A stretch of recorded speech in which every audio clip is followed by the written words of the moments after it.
It's time to start some rumors. Let's do this.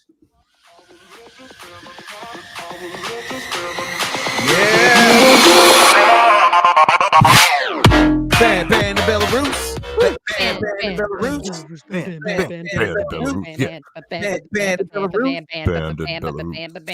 Ban. I love it.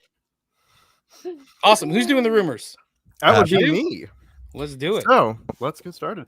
Can you smell what the Rock's reheating?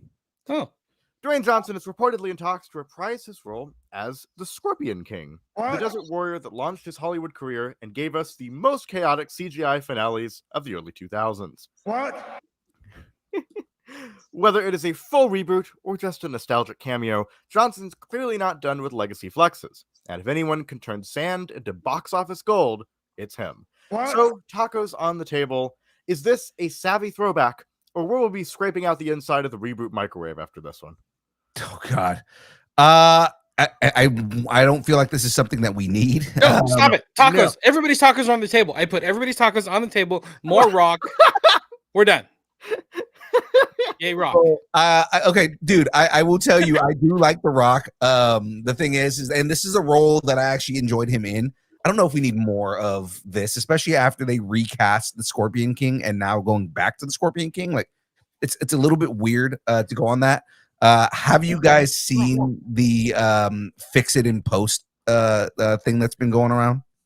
No. No. So It's there's The Rock. We don't need to fix anything in post. no, James, you might actually like this. They went back and fixed the CGI from the Scorpion King, and instead of using CGI, which like it was like bad PS2 graphics, they did they used a deep fake of him in the Scorpion King, and it looks great. Oh. It actually looks like him.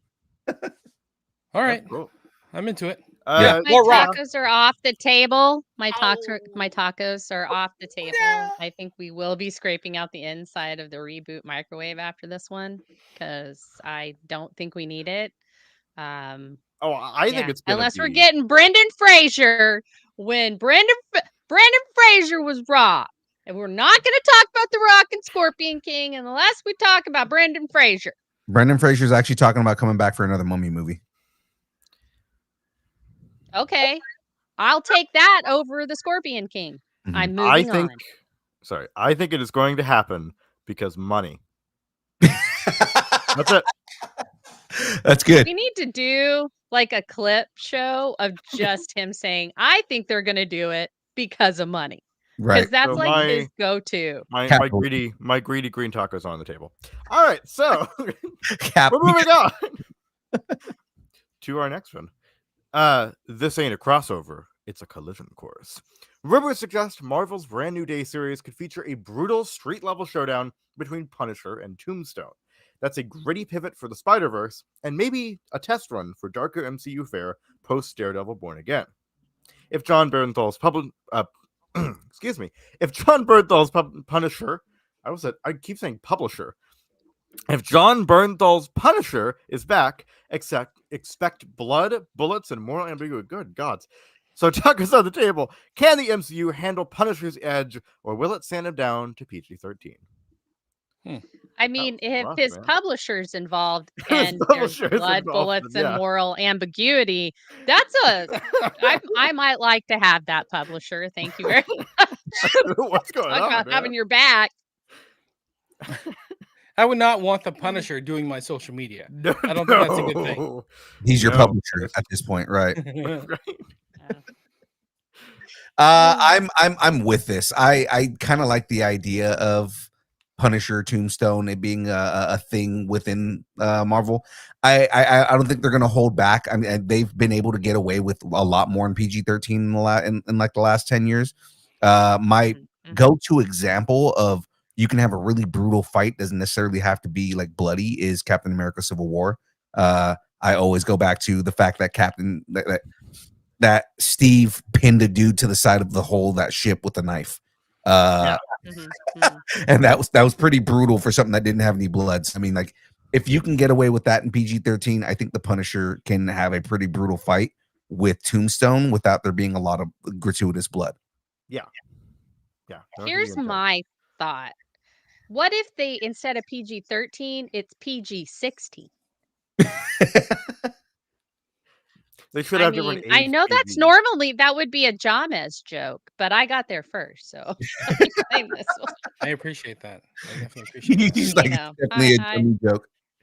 All right, my bloodless tacos are on the table. my I- tacos are on the table on this. Yeah. Good. Did we get everybody? I agree with you all pretty much. But you know what I was thinking about this? Like Tombstone, isn't he like kind of rock-ish, right? Like I don't know if they've shown a lot of blood Like with the Tombstone, rockish or Oh, like yes, he is rock hard. Oh, he is rock. Yeah, yeah. but I think that may be a way of getting around showing blood, which is the PG-13. You can't show a ton of blood. So little fighty with Tombstone, not a lot of blood. I like it. Yeah. Okay. I can see that. Yeah. I can see that. I can see that. All right. Well, we're moving on. Pack tissues, theories, and maybe a multiversal passport. Another brand new day rumor has fans buzzing about a major reunion scene. No names confirmed, but speculation ranges from MJ to Miles to Toby and Andrew. Marvel's keeping it vague, but insiders say it's emotionally charged, which is basically code for get ready to cry in Dolby Atmos. Tacos on the table. Who should be in this reunion, and who would break the internet if they showed up? This is a hard I one for think me. Miles would break the internet if he showed up. I mean, everybody's expecting it, but I still think he'd break the internet if he showed up. Can you imagine him and Spider-Gwen showing up? But that wouldn't be a reunion. So I don't think that's going to happen, but that would break the internet. I think it's going to be Toby, not Andrew, just because something's coming up later. And I don't know. What reunion would it be? What if they Oh. brought in an Aunt May from another? That's what I was just gonna say right now. I was like, if anything, if they're talking about emotionally charged, it's gonna be Aunt May. Mhm. Or his parents. Could be his parents. I think that fans will connect more if it's Aunt May, because his parents, we don't have an emotional connection with his parents. We don't have an That's emotional true. connection even with Uncle Ben in this. Whereas like in previous versions, you had a connection with Uncle Ben. We've never met Uncle Ben in this. Mhm. I think That's true. right. I think He's been making a lot of rice, so we haven't got to meet him. I think the only way that you get something that's an emotional turn that has something that the audience will connect with as well is if you bring back Aunt May. Mhm. Yeah. Mhm. Or I like that. or we get Doom and he's Tony and he comes as And he's Tony Aunt May? Stark. And that's the emotionally charged because Peter thinks it's really Tony. But it's That's Doom. And that would break the internet. And it's also keep in mind No, that this takes that would place. mildly bend the internet. But like, keep in mind this takes place after Doomsday, right? So that could easily be a post credit going into Secret Wars. Yeah, Yeah. it could. Mhm, Yeah. Is mhm. Peter thinking that Tony is back and it's Victor. They should call it Peter gets his tingle back. No, that's actually Jen, that's also another good take. So I mean, I think those two right there are probably the most emotional takes that you can have in regards to this version Yeah. of Peter Parker.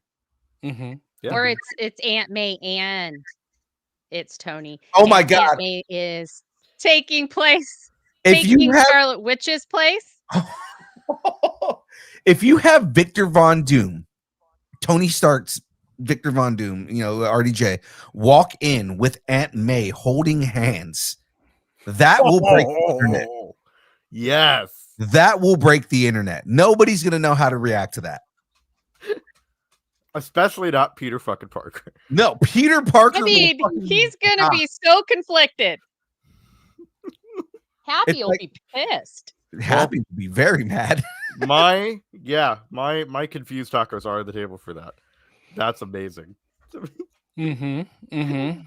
Yeah, I was gonna say MJ because I was looking for something emotional, but you're right. I think all the Spider-Mans, all of them have that connection to Aunt May, and that would be something a little bit more like meaningful. Right. And honestly, if I connected to Marissa Tomei as well, I would be very emotional and cry. Right. So Okay, so Right, so yeah. it's Aunt May and MJ walk in holding hands. That's what we're Hey, That's the What we're doing. porn parody. Yeah. Fair enough. Gwen All right. Stacy walks in with them. All right. Well, we have a little bit more Marvel. When in doubt, unleash the undead. Marvel Television's top exec is teasing more Marvel Zombies content as fans grow weary of multiversal madness. Whether it's animated chaos or live-action gore, the undead might just be Marvel's next big swing. With fans craving stakes and satire, this might be a smart pivot, or one more way to keep the franchise shambling forward. So tacos on the table, is Marvel Zombies the cure for multiversal burnout, or just another gimmick with bite? I'm gonna let you guys go first. My tacos are on the table. I'm putting tacos on the table. I'm all in with the tacos. I honestly, you guys know, I am not a zombie person. I do not like zombies. It took everything I had to watch Last of Us because of the zombie factor. I loved the show. I loved the first season of Marvel Zombies, and I say more zombies. Let's feed the beast. Let's feed it. Nom nom nom nom. yeah, I really loved Marvel Zombies. I thought it was a great like alternate universe type tale. And it's like, and it didn't affect anything going on in the actual MCU. Like it was okay if you didn't see it, if you're a kid or something like that. But it was something extra if you're like a fan like this and you want to see something different. Plus, the way they ended it, like they left it open for so much to happen. I can't wait to see what they can do with this. Absolutely. No, I haven't seen it. Also, oh yeah, you haven't seen it yet. I have not seen it yet. But also, like it took me back to Halloween stuff. Like, there were always like when we were kids, they had Halloween specials for just like everything had a Halloween special for a while. And then it just kind of stopped. And so I like that Marvel is continuously putting stuff out for like the Halloween season. Like Yeah. they did that, Werewolf by Night, Mhm. and they did it in color. And then there was there was that other one. Oh, the What If one, and then this, and it really seems like they're really like trying to bring that kind of nostalgic stuff back to those of us that are only have inner children and we're no longer children anymore. All right, Phil, go. So I'm on board for this. I'm on board for Marvel Zombies, and the show was amazing. It was a really good take in comparison to the comics. They did a really good take on the storyline. As far as multiverse fatigue and superhero fatigue and all the fatigues that are coming, I think that's BS. And the reason I say that it's bullshit. Fans are not fatigued with multiverse and superheroes.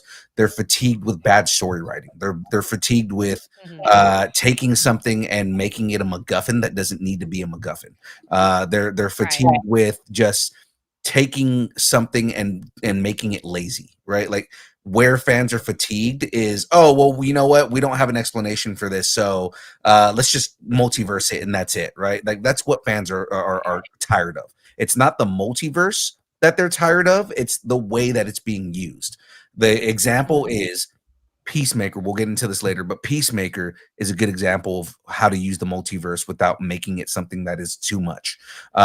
Invincible was a good example of how to do a multiverse thing and not make it feel like it's too much. So in the end, it comes down to good writing over using it as just a cudgel for your story, right? Like make it a part of the story rather than it being just something that's there and using it as an excuse for this is how we bring this back. This is how we do this. No, like make it something that makes sense in the story.